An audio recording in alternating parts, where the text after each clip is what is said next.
Hello and welcome to our channel anonymous aspirants. आज की जो वीडियो है वो यूपीएससी की तरफ फर्स्ट स्टेप की वीडियो है, जो कि होता है बुक लिस्ट डिसाइड करना। हम ये वीडियो इसलिए बना रहे हैं क्योंकि हमें 2 से 3 महीने लग गए थे सिर्फ और सिर्फ बुक लिस्ट डिसाइड करने में।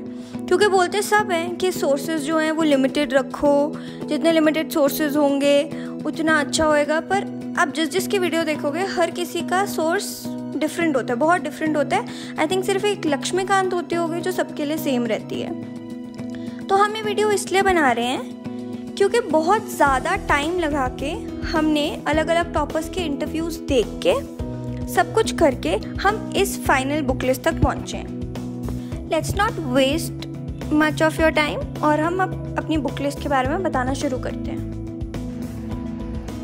तो सबसे पहले बात करते हैं हिस्ट्री की। हिस्ट्री जो है वो 3 पार्ट्स में डिवाइडेड है, एंशिएंट, मिडीवल और मॉडर्न। एंशिएंट और मिडीवल के लिए ये आर पास्ट 1 करके जो 6th स्टैंडर्ड की एनसीईआरटी है, आर पास्ट 2 जो कि 7th स्टैंडर्ड की एनसीईआरटी है और आर पास्ट 3 जो कि 8th स्टैंडर्ड की एनसीईआरटी है। पहले तो आप ये पढ़ो, इससे जो है आपका क्या है वो बेस स्ट्रॉन्ग होगा। आपको एक्चुअली पता चलेगा कि आप पढ़ने क्या वाले हो और आप पढ़ क्या रहे हो। उसके बाद ये तमिलनाडु बोर्ड की एक बुक है, 11th स्टैंडर्ड की है।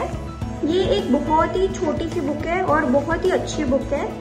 इन दोनों बोर्ड में, ये सीबीएसई और तमिलनाडु में डिफरेंस सिर्फ इतना है कि ये जो है ना ये हैपहैज़र्ड मैनर में आपको लगेगा कि अच्छा अभी तो हम 8th सेंचुरी पढ़ रहे थे, 18th सेंचुरी, अब हम कैसे 17th पे आ गए वापस।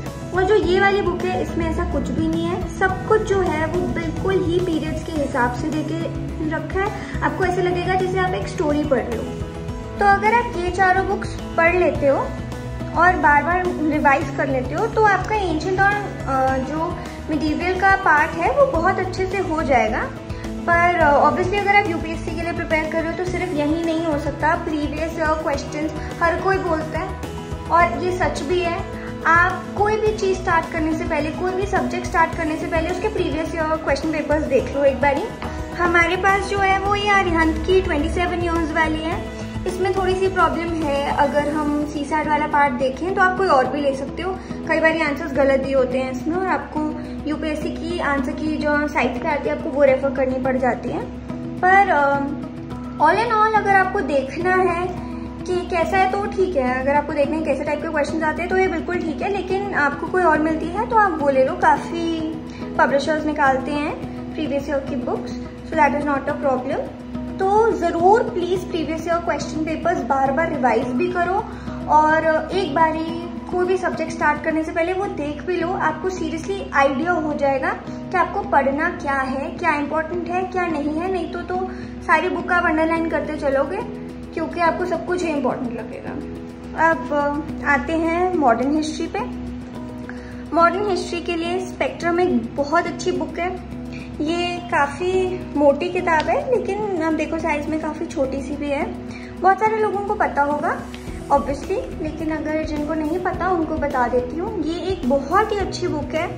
इसके अलावा आपको मॉडर्न हिस्ट्री के लिए कुछ भी पढ़ने की ज़रूरत नहीं है, लेकिन ऑब्वियसली अगर आपको इंटरेस्ट है और आप चाहते हो कि नहीं आपके बहुत अच्छे हैं तो ल्यूसेंट एक है बुक, वो भी काफ़ी अच्छी है। काफ़ी सारे टॉपर्स रेकमेंड करते हैं उसको और हमने भी कंटेंट देखा है उसका, वो काफ़ी अच्छा है। आप वो भी पढ़ सकते हो।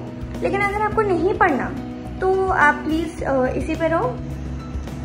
तो इसके अलावा मॉडर्न के लिए ये पॉलिटी की एक बुक है जो कि 12th स्टैंडर्ड की है, politics in India since independence. आप ये भी करो। और इसके अलावा भी अगर किसी को सेटिस्फैक्शन नहीं मिलती है और उनको चाहिए कि उनको कोई और सोर्स चाहिए पढ़ने के लिए, तो ल्यूसेंट की एक बुक है जिसमें 24 टू आई थिंक 27 पेजेस की वो बुक है और आप वो पढ़ सकते हो। लेकिन उसमें प्रॉब्लम ये है कि रेटाफिकेशन करनी पड़ेगी क्योंकि सब कुछ एकदम डॉट ऑन दे के रखा है। वो एक नोट्स के फॉर्मेट में है, स्टोरी के फॉर्मेट में नहीं है। तो जो लोग रेटाफिकेशन कर सकते हैं वो ये ज़रूर देखें। ल्यूसेंट की बुक अभी मेरे पास है नहीं तो मैं आपको दिखा नहीं सकती क्योंकि उसमें से बहुत सारे क्वेश्चंस डायरेक्टली पीछे प्रीवियस ईयर्स में पूछे गए हैं। और जिनको लगता है कि वो नहीं कर सकते तो वो बिल्कुल ज़रूरी नहीं है, वो आपकी चॉइस है आपको करना है नहीं। आप सिर्फ इतना करेंगे तो भी बिल्कुल सफिशिएंट है। अब जो है हम करते हैं बात वर्ल्ड हिस्ट्री की, जो कि एक बहुत ही इम्पॉर्टेंट पार्ट है सिलेबस का। तो वर्ल्ड हिस्ट्री के लिए ये जो 9th स्टैंडर्ड की बुक आती है, India and the contemporary world, आप ये कर सकते हो। ये पूरी नहीं करनी है, इसमें क्या करना है वो एक अलग वीडियो में बात करेंगे, नहीं तो ये बहुत लंबा हो जाएगा। तो ये बुक है एक, और जो दूसरी बुक है वो पॉलिटी की है। ये क्लास 12th की बुक है, कंटेम्प्रेरी वर्ल्ड पॉलिटिक्स। ये वर्ल्ड हिस्ट्री के लिए सफिशिएंट है, क्योंकि वर्ल्ड हिस्ट्री इतना भी कोई बहुत बड़ा पोर्शन है नहीं और प्रीलिम्स में तो पूछा भी नहीं जाता। अब बात करते हैं आर्ट एंड कल्चर की। आर्ट एंड कल्चर के लिए जो बहुत ही फेमस बुक्स हैं मार्केट में, वो हैं an introduction to Indian art, जो कि फाइन आर्ट्स की बुक है 11th स्टैंडर्ड की, और दूसरी जो है वो है ये नितिन सिंघानिया की बुक। पहले तो आप एक बार इसका साइज देख लो। ये बहुत ही मोटी बुक है, जहाँ दिख रहे हैं 600 पेजेस तो होंगे। मैंने मंगाई है लेकिन कभी पढ़ी नहीं है, क्योंकि अगर मैं इसे पढ़ भी लूँगी एक बारी तो मैं इसे कभी रिवाइज नहीं कर पाऊँगी। इसकी इनपुट आउटपुट रेशियोज भी बहुत सारे टॉपर्स के वीडियो में बोला गया है कि ठीक नहीं है। ऑन द अदर हैंड, ये जो आर्ट एंड कल्चर की बुक है 11th स्टैंडर्ड की फाइन आर्ट्स की, ये बहुत ही, एक देखो तो कितनी पतली बुक है, ये करी जा सकती है, ये डुएबल है। इसको आप मल्टीपल रिविजन्स दे सकते हैं, और इसके इनपुट आउटपुट रेशियो भी काफ़ी अच्छा है। तो मेरे हिसाब से आर्ट एंड कल्चर के लिए ये बिल्कुल सफिशिएंट है। अब आ जाते हैं पॉलिटी पे। पॉलिटी के लिए एक ही बुक है, जो कि है लक्ष्मीकांत। इसका कोई सब्स्टिट्यूट नहीं है मार्केट में, ये करनी ही पड़ती है। तो सपोज अगर आप साइंस के बैकग्राउंड से आ रहे हैं तो आपको ये थोड़ी सी डिफ़िकल्ट लग सकती है। तो पहले आप बेस बनाएं अपना। आप 11th और 12th की जो NCERTs हैं आप पहले वो पढ़ लें। आपने इनमें से 2 तो कर ही ली होंगी, एक वर्ल्ड के लिए कर ली होगी और एक मॉडर्न के लिए कर ली होंगी, तो बची सिर्फ 2 हैं। तो आप 11th और 12th की NCERTs पहले पढ़ें, लक्ष्मीकांत से पहले। हिस्ट्री के मैं सजेस्ट करूँगी बाद में पढ़ें, क्योंकि एक कनेक्ट बना रहेगा, क्योंकि आपने ये 2 हिस्ट्री के लिए पढ़ी होंगी। अब बात करते हैं ज्योग्राफी की। ज्योग्राफी के लिए ये बुक बहुत फेमस है, लेकिन मैं बिल्कुल भी सजेस्ट नहीं करूँगी ये पढ़ने के लिए, जो कि GC लॉन्ग है, बहुत मार्केट में टॉक्ड अबाउट बुक है। लेकिन जो 11th और 12th की NCERTs हैं अभी मेरे पास है नहीं, उसकी मैं लिंक्स डिस्क्रिप्शन में डाल दूँगी। तो 11th और 12th की 4 किताबें आती हैं ज्योग्राफी की, पार्ट 1 पार्ट 2 11th की, पार्ट 1 पार्ट 2 12th की। आप वो पढ़ लेते हैं तो बिल्कुल सफिशिएंट है, ये पढ़ने की बिल्कुल ज़रूरत नहीं है। कुछ लोग अगर उनके पास बहुत टाइम है, वो 1-1.5 साल है उनके पास प्रिपरेशन के लिए, और उनको सेटिस्फाइड नहीं फील होता है, सिर्फ वो ये पढ़ें, और जिनका ऑप्शनल है वो ये पढ़ें। लेकिन जैसे कि मैं नहीं पढ़ रही, तो आपकी चॉइस है, आपको ये नहीं पढ़नी तो ये बिल्कुल ज़रूरी नहीं है आप ये ना पढ़ें। नेक्स्ट जो एक मेन पार्ट है वो है एनवायरनमेंट। ये शंकर आयस की बुक है, मैं ये भी सजेस्ट नहीं करूँगी पढ़ने के लिए। आप करंट अफेयर्स से कर सकते हो एनवायरनमेंट। मोस्टली अगर आप प्रीवियस ईयर क्वेश्चन पेपर्स देखोगे और आप ट्रेंड देखोगे तो वहाँ से हो जाएगा आपका एनवायरनमेंट। लेकिन फिर भी अगर ये मैंने इसलिए रखी है कि कुछ बेसिक कॉन्सेप्ट्स होते हैं जो हमें नहीं समझ आ रहे होते हैं, तो वो इसमें एक्सप्लेन है, ठीक से एक्सप्लेन है, तो आप उसके लिए रेफर कर सकते हैं। लेकिन अगर आप नहीं करना चाहते मेरी तरह, तो आप बिल्कुल ना करें। आप कोई भी मंथली कंपाइलेशन, किसी भी इंस्टीट्यूट की मंथली कंपाइलेशन आप पढ़ सकते हैं, या अगर आप न्यूज़पेपर्स पढ़ रहे हैं तो भी ठीक है, वो करंट अफेयर्स से हो जाएगा, एनवायरनमेंट आराम से हो जाएगा। उधर से नहीं होगा तो इधर से भी नहीं होगा। अब बात करते हैं मैपिंग की, जो कि एनवायरनमेंट और ज्योग्राफी दोनों का पार्ट है। तो उसके लिए एटलीस्ट आपको लेनी ही पड़ेगी, एटलीस्ट करनी ही पड़ेगी। आपको अपने हाथों से मैप्स बनाने पड़ेंगे, या इसमें मार्क करिए, इसमें नोट्स बनाएं। मेरे पास ऑक्सफोर्ड की आप कोई भी ले सकते हैं, पर एटलीस्ट होना बहुत ज़रूरी है। अब बात करते हैं इकोनॉमिक्स की। इकोनॉमिक्स के लिए अगर सपोज आप साइंस बैकग्राउंड से आ रहे हैं, आपको कोई और आइडिया भी नहीं है इको क्या है, तो उसके लिए आप बिल्कुल बेसिक से स्टार्ट कर सकते हैं। आप 10th की भी पढ़ सकते हैं, पर 10th में रेकमेंड नहीं करूँगी, उसमें कुछ ज़्यादा है नहीं। आप 11th और 12th की जो मैक्रो इकोनॉमिक्स है, 11th की तो चलो एक ही आती है, और जो 12th की मैक्रो इकोनॉमिक्स है आप वो कर सकते हैं।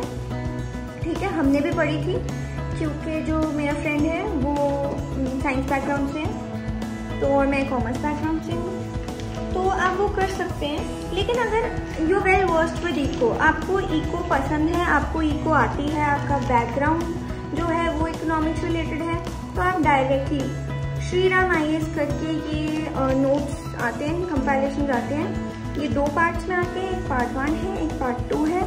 आप ये दोनों करो, ये दोनों मोर दैन सफिशेंट है। अगर इको आपका ऑप्शनल नहीं है तो ये मोर दैन सफिशेंट है। इसके अलावा आपको कोई भी सोर्स जो है वो रेफर करने की ज़रूरत बिल्कुल भी नहीं है।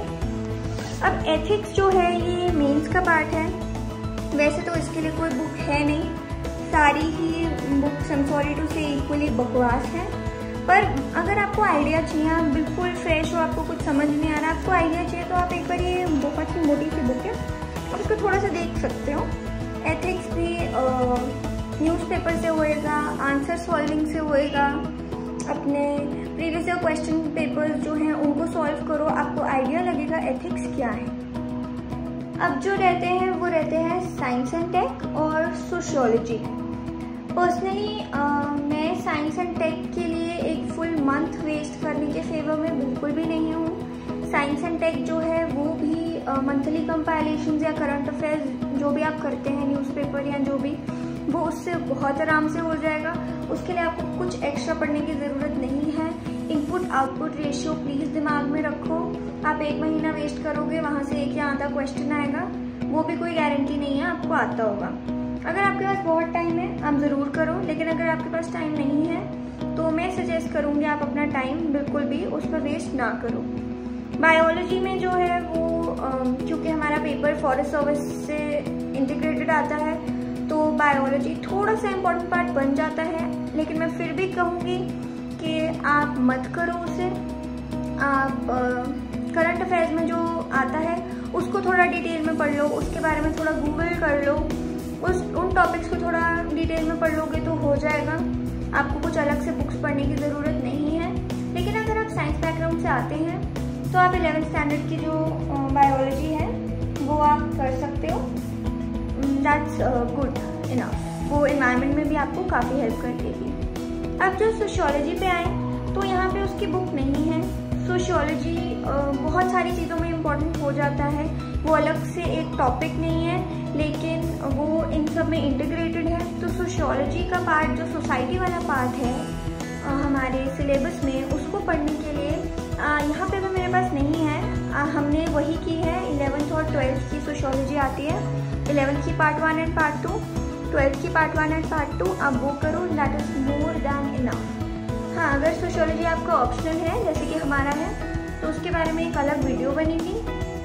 इवन करंट अफेयर्स के बारे में मैं एक डेडिकेटेड वीडियो बनाऊंगी, और हम एक डेडिकेटेड वीडियो बनाएंगे, और मैपिंग के बारे में भी कोशिश करेंगे एक डेडिकेटेड वीडियो बनाने की। आप क्वेश्चंस अपने पूछ सकते हो। इस वीडियो के लिए इतना ही। Thank you.